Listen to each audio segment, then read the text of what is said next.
The mood in the studio. It's so down. It's because Nigeria lost to Argentina yesterday in Russia 2018. And now they became the fourth African team to leave Russia without advancing to the next stage. It's a very sad and pathetic story for African teams representing us in Russia. And then to join me in the studio talking about all things in Russia, everything that is taking place, our in-house expert analyst, Maxwell. How you doing, sir? I can't say I'm happy. I'm not happy, but my spirit is very down this morning. I don't know. Why are you not happy? The game yesterday broke my heart. I was not really expecting that kind of match yesterday for my boys, but they tried anyway. It's a heartbroken game. Anyway, it's our job. Whether we're happy or we're not happy, it's our job to be here and bring every action and every details about what happened yesterday in Russia to a lot of viewers out there to understand, have an understanding into what's happening in Russia and what actually happened yesterday. And like you said, it was a very brave and encouraging performance from the Super Eagles. They played very well. A lot of people are complaining this morning that the Nigerian Super Eagles were robbed. Give me your perspective about that. It's just two ways side because if the referee made a mistake, the VAR won't make a mistake. I don't think two of them could just go on the same level. No, but you know the thing is, one thing. Sorry to cut you. One thing about VAR is that VAR is there to correct the referee. But then the referee has the final say.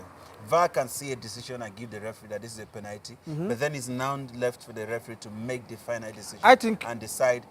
I think VAR make the final say for me. No, the VAR, what VAR does is VAR just call you back to what you miss. What you miss. Then it's for you to decide if you're going to give it or not, which is why a lot of people are crying this morning.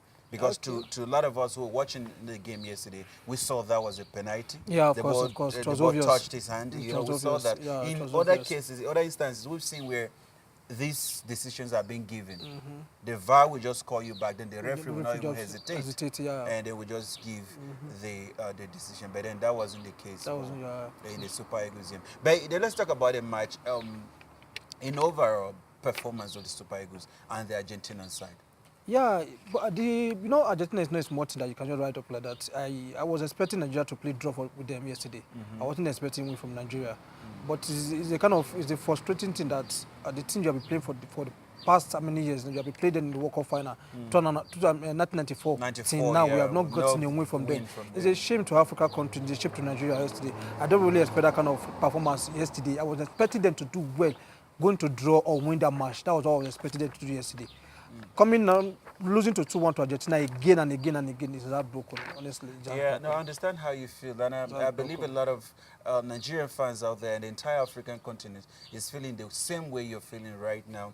And we're talking about Nigeria and Argentina. Yesterday I said to a friend of mine that the head-to-head between the two teams was in Argentina's favor, and I saw Argentina winning the game, and they actually won because of the record. And one can argue though that, we won't argue. One can say, though, that in this tournament, we've seen the African teams losing focus in the diamond. We've seen that with Morocco. We've seen that with Egypt. We've seen that with Tunisia. And now we've seen it with Nigeria. And we've seen it with the only hope we still have in this tournament, which is Senegal. We've seen against Japan, they did the same thing. And now we saw that with Nigeria. Why can't you defend? When you defend until 80-something minutes, why can't you defend? Nobody will judge you for playing negative football for you to get the result at the end of the day. So why can't you defend and then get the result that you need to advance to the next level? I don't know. I don't really know what happened with them yesterday because our defender, I can't say they didn't try. I can't say they tried because the thing was just somehow with them. I was not really expecting what they did. I was expecting win from them or draw. That's what the best I was expecting for them. They should have tightened up their defense.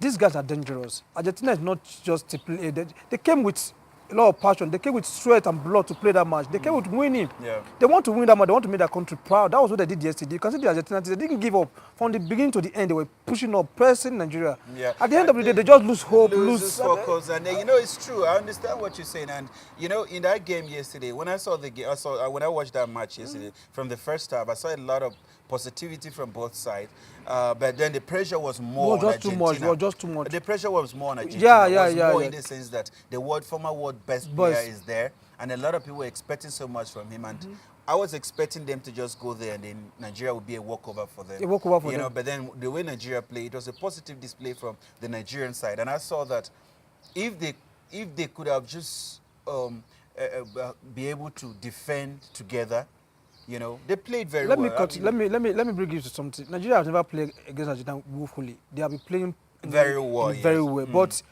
they just need the finishing touch for them to just progress to the next. They just need everything to just these guys. You can't beat me tomorrow, beat me today, beat me again and again. And Without them knowing the tactics we are using. That's true. And we need to also understand that in that match yesterday, the defenders, from the goalkeeper, the defenders, to the midfielders, they were excellent. The only problem that we had yesterday was the attack. And we saw what Iheanacho did in the first half. The way he played in the first half, which a lot of people are complaining about. He was a player that, I mean, Igalo came in the second half. And a lot of us were expecting something different. But then we didn't get that. He was falling. I don't know. I don't know what happened to them. I don't even know what happened to Iwobi. Why didn't he use Iwobi yesterday? I don't know if he has injury or what. Iwobi still, they didn't have injury. I don't know. He's not injured. It's fine. It's fine. But I think it's just went with the same formation that they played against Iceland. That is where we are getting it wrong most time. We say, okay, yeah, we played this formation with Iceland. We've forgotten that Iceland and Argentina, they are not the same team. They are two different teams we are playing. Now you try and okay, this is the place I need goals. They are attacking midfield and everything. Bring those guys that you know that those guys are they want it. They can do it. They can give you what you want. Not bringing. Anyway, and I agree, and I share your sentiment. The thing yesterday is that the coach failed to understand something, that this is a different side that he's playing against, and playing against the Argentinian side. We needed a creative striker, a striker who can be able to hold ball. And for me, Iwobi is that kind of a player. Of course. You know, Igalo played very well, though he was falling too much for me. He was supposed to stand on his feet and play, and he was falling. But then having Iwobi, who was going to be a trouble to the Argentina defenders, and then he failed to bring him in. We don't know. He should have started Iwobi or what's it called, Igalo first half. Yeah. And bringing what's it called, this Iheanacho, maybe like 10 minutes to the end of the match, and see if he can make any changes, any differences. But what's it called, Iheanacho is not. He doesn't attack. As for me, I've not seen him attacking. When he just lose the ball, he just give up like that. No, you don't do that. No, I understand. Now we are left with only one African team in this tournament, and that is Senegal. And they found themselves in a precarious situation where we're not sure if they are going to be able to advance, because their last match is against Colombia. And Colombia is a wounded team at the moment, is a team that want to get 3 points for them to advance. And if Colombia can be able to win, and Senegal. No, Colombia can be able to beat Senegal. And Japan can be able to also beat their opponent, Poland, in the group. Then Senegal will also be coming home like Nigeria and the rest of African countries representing us. Okay, now let's talk about another match that played yesterday. We're talking about Denmark and France. We saw them playing a goalless draw. What do you have to say about that game? The two of them, they are very strong team. With Denmark, I wasn't expecting enough from Denmark anyway. My team this year worked with France and Germany. But the way France are playing, I don't really think they will go far the way they are doing. Because with this kind of team they have now, they have the team, they have the young players. I don't think they can play Argentina the way they are playing now. Because now Argentina have qualified. They expect a lot from them. Don't be surprised they will go to the final. Oh, we'll go to the final. Argentina. Anyway, I would like to see any team beat Argentina. That's because they took out Nigeria. Anyway, I'm just joking. Anyway, that is football for you. They started badly in the tournament, but then, like you say, they might just go further and even win the tournament. Of course, it's possible. You never know. It's possible. But then, with the performance that you saw yesterday, you watched yesterday between Denmark and France. What do you think the French national team or the Danish national side will go further in the tournament? I'm thinking the French, maybe French national team. I don't really know. They are meeting Argentina. That will determine how far they go. But the Denmark, I'm not seeing them going further. The Denmark no. side. I think that the highest they could just reach that group of 16. The Danish side are known to have a very strong team, and a lot of Nigerian fans will remember them for 1998 World Cup, where they dismantled Nigeria in that tournament. Okay, now you talk about the French, but now France is going to meet Argentina. And then Denmark is going to play Croatia. To me, I would say this is fair.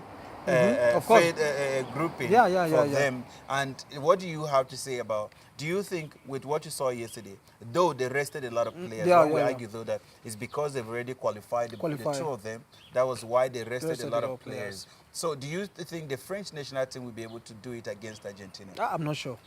I've not seen them doing it. Because Argentina, they're coming back with full force. With a lot of tactics, they have the experienced player. The same thing with France. France has a young player. Argentina team, I think most of them, they have been there for years. They understand themselves more. Somebody like Ubakwe just coming to the team. This is the first World Cup. A lot of them coming to the World Cup, their first World Cup. So Argentina, with the experience they have, I think if they don't make the mistake they make against Croatia and against Iceland, and they can build on what they built up with, play against Nigeria yesterday. They played fantastically yesterday. They played good yesterday. They were playing with blood and everything. They came to win yesterday. That was just a priority yesterday. All right, those are profound words coming from Maxwell. Now let's talk about another game. You know, like we said here on this show, that this World Cup is a World Cup with so much records being broken and so much records being set. We've seen so far that the host nation winning 5-0, becoming the first host nation since 1934, and then they scored 8 goals in a group stage, being the first since 1934 also. We've seen the almighty Germany losing their first match since 1982, and then Brazil also failing to win since 1978. And now another team also set a record in this World Cup, which is Peru yesterday. Peru winning their first match since 1978. That is 40 years. Such a long time. And they won yesterday, and they are still out of the tournament. Was that a positive performance from the Peruvian side? I think, of course, I'm happy with them. At least they tried to have a point. 3 points is not easy.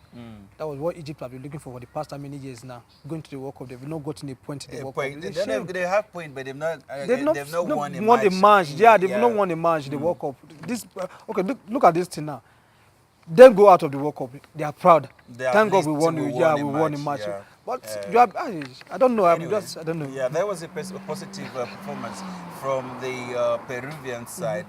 They got their 3 points, even though they are out of the tournament. And you know, one can say that at least they tried. They're like Nigeria. Yeah. We're not so disappointed about Nigeria because Nigeria. I'm disappointed if you are not disappointed. No, I'm only disappointed with their first match because the way you start in a tournament matters a lot. Yeah. The first match against Croatia was where they got it wrong.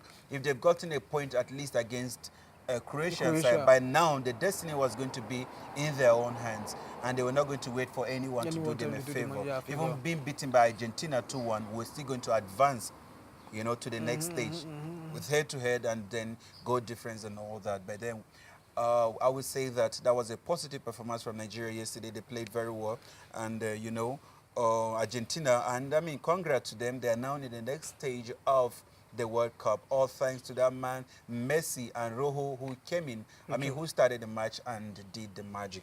Okay, let's talk about the games that are going to be playing today, and we're talking about Serbia versus Brazil. That is another tough group. We're talking about Group E. It's a group that it's very tough. We see Serbia having 3 points, you know, and we see Brazil also having 4 points. We see Switzerland having 4 points. Yeah. It's the pretty top group. Top and tough group for these teams, because anybody that wins, if Serbia beat Brazil, Brazil is out, Serbia advance. If Switzerland You know, Switzerland beat Costa Rica. Yeah. The two of them advanced. So the three of them are still in it. Only Costa Rica that Only is Costa out Rica of that the is group. out. What do you see happening between Serbia and Brazil? You know, the December boys, most times, not that they don't play to the expectation, it's just that at times the goal doesn't come in. Okay. Yeah. But I'm expecting a win from them. I'm expecting a win from them. I know they will pass over Serbia. Okay, how do you see that? How do you see them winning that match? Though they have a lot of They quality have a lot of players. quality players. They have the likes of Williams, Coutinho. They have Neymar. They have Paulinho who is there. You know, they have these players. Firmino. These are players that we have. These are quality players, no doubt about it. But then the Serbian side, we can only mention a few. Of them. We mentioned the likes of Kolarov. There we have Matic. We have Ivanovic. These are quality players, also players with a lot of experience. And then, but one can also see the two teams. The Brazilian side we complain a lot of times about their individual display instead of playing together as a team. Yeah. But then we have the Serbian side who, if they are going to be able to be compact the way they've been in the tournament against Brazil and playing together the way they're playing, one can argue that they might get a point or even beat Brazil. Do you see that happening? I'm not seeing that happening, but you just have to be very careful not to consider a lot of goals from the Brazilians because they have top strikers. They can push the ball. They have good midfield defense. Their defense is somehow wobbly, but I think their midfield and their attack are very sharp for them. That's for the Brazilians. But the Serbians have not really watched their match like that. I don't really know what they can really do. That's why I'm giving up to Brazil. No, but they are good. They are good. I've watched their game, like the game against Switzerland. What happened to them was just, I mean, it was just a loser focus, like we say here, where you play the 9 minutes, then you don't defend the same way you defend for 90 minutes. And then we saw the Brazilian side. The Samba boys played, the way they played against Costa Rica, they needed extra time in the 90 minutes for them to get the 2 goals. Now, if they're playing against a experienced team like Serbia, who has been there, who has won players who have won trophies, and then they play against them and then they're giving them, they're unable to score goals in 90 minutes. I don't think, I don't know. This is football anyway. Yeah, of course, anything can happen in football. Anything can happen. So expect the unexpected. But I don't think they can go past Brazil for me. I don't think anyway, like Mike, that's Maxwell's opinion. He don't see the Serbian side going or getting a point or beating the Brazilian side. Yeah. But hey, in this tournament so far, we've seen a lot of things happening. Who can say that? Okay, who will even think? No one envisioned that Iceland will get a draw against Argentina and then get beaten by Croatia and Nigeria. And then Nigeria that Argentina also beat. And then Switzerland getting a draw against Brazil, Germany losing to Mexico. And we also saw the performance of Swedish side against Germany. So we've seen a lot of positive display or positive performance from the smaller teams, the teams that no one envisaged that they will come to this World Cup and then be able to get points. I don't know, when you talk about smaller team, I don't know, are you calling Mexico a smaller team? No, in this tournament, yes. Why? When you compare Mexico with the Brazilian national team, nobody on paper and the records are there that the Mexican side is a small team compared to the German side. The German has won the World Cup most times. They've been in the World Cup. They have players who have won Champions League, who have been in the league for a long time. You know, all that, I mean, one could argue that they're a small team compared to Germany, in this tournament.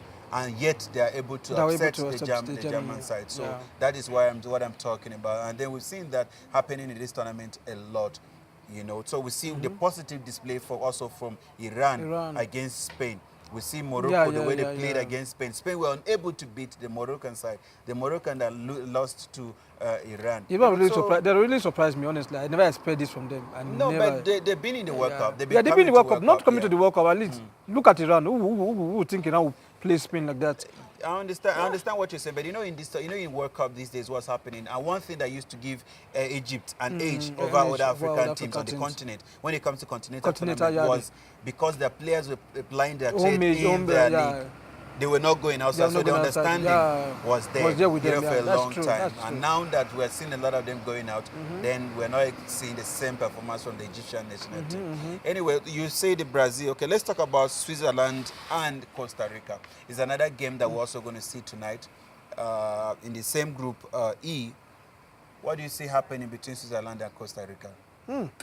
Like what I'm just seeing the people now, like the squad, okay, that is Serbia anyway. Switzerland and Costa Rica, well, let's just hope maybe something come out good from the both side, because I'm not supporting any of them either. Anybody can win the match, anybody can come out top. Let's just see. I hope they did. They play Well, well. the one in this group E that we're talking about, Switzerland and Costa Rica, is a group where Costa Rica so far everyone is beating Everyone them. is beating them, But yeah. the way they played against the Brazilian needed extra time in 90 minutes for them to get 2 goals. But hey, they're playing against a Switzerland side that played a draw with Brazil and beat Serbia. They have 4 points, so they'll need a draw. They need a draw for them to advance. yeah. You know, so it's going to be a very tough match. To me, well, on paper, I would give Switzerland to win that game because, of course, yeah. you know, they're a good side. They've been playing together as a team, and one cannot just pick the so-called superstars who are in the team. So the teamwork is what I go after. And like I said here on this tournament, that on this show, that, I mean, it's about teamwork. It's about team cohesion. It's about understanding. It's about determination. How determined are you to win matches?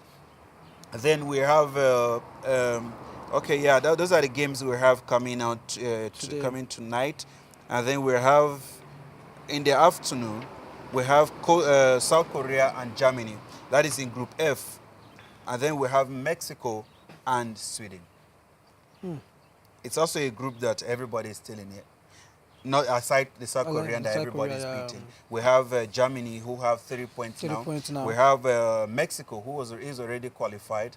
You know, they have 6 points. They have 6 points already. But in the Mexican side also, Sweden, if Sweden can beat them, Sweden will also have 3 points. 6 points. 6 points. Wow. They will stand a chance of qualifying. And if Germany also win, Germany also gets 6 points. It's also a tough group and a group that everybody can go through. So it's going to be determined by goals. By goals and I believe head-to-head also. Head-to-head also. Yeah. Whoa. What do you see happening in this group? Well, on paper it's very predictable. Yeah. We don't know what's going to happen. But look, like what I'm saying right here, I think the Germany, they will just destroy the South Korea. For me, I know they will destroy the South Korea because they don't want to lose, go out, go home in the group stage. But I agree. But then you look at Morocco. They lost 2 matches. They were out. But they were out. Look at their performance against Spain. Against Spain, South Korea might just decide that let's see what they can do. Let's at least get a point. I'm not expecting anything from them. We're going home with something. I'm not expecting anything from them. I don't think they can hold the Germany tonight. All right. So you see the German winning. I see the German winning. How about the Swedish side and Mexico? Sweden can beat Mexico. Yeah, it's possible for them to beat Mexico. It's possible for them to beat Mexico because Mexico beat Germany. Remember? It's not. We can't use that to justify. This is football. Anything can happen in football. You can use it to justify because the German side is the world defending champion. The world defending champion. So when you beat them, then you have the motivation is there that you get inspired that you're going to beat any team that comes your way. In this world, you know what's happening in Russia? Yeah. In Russia now, the smaller teams, the teams that we underestimate, the teams that we underrate, are teams that are showing us that they're up to the task and they have a point to prove. And we've seen that with a lot of them in this tournament so far. So I'm very careful when it comes to underrating any of these teams because anything can happen. And Mexico, mind you, they will want to also top that group. Yeah. You know, if they top that group, then their chances of going forward or even avoiding somebody who's coming first in Brazil group, it's high. Wow. You know, so it's going to be a very tough match for them.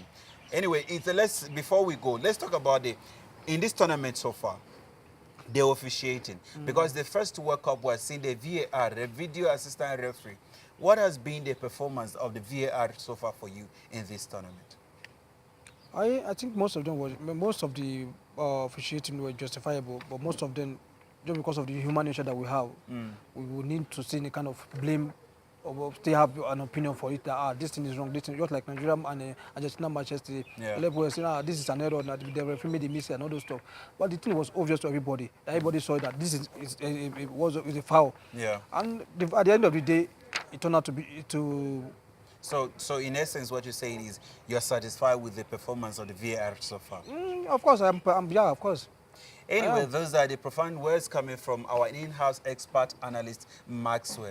And like we say here on this show, we're going to be bringing every opportunity missed, every opportunity utilized. We're going to be bringing the glamour that comes with the World Cup. We're going to be bringing every controversial decisions. And we saw yesterday in Nigerian match, a lot of Nigerian players protested the decision of the referee not to award a penalty to them, the second penalty to them that would have seen them advance to the next stage over Argentina.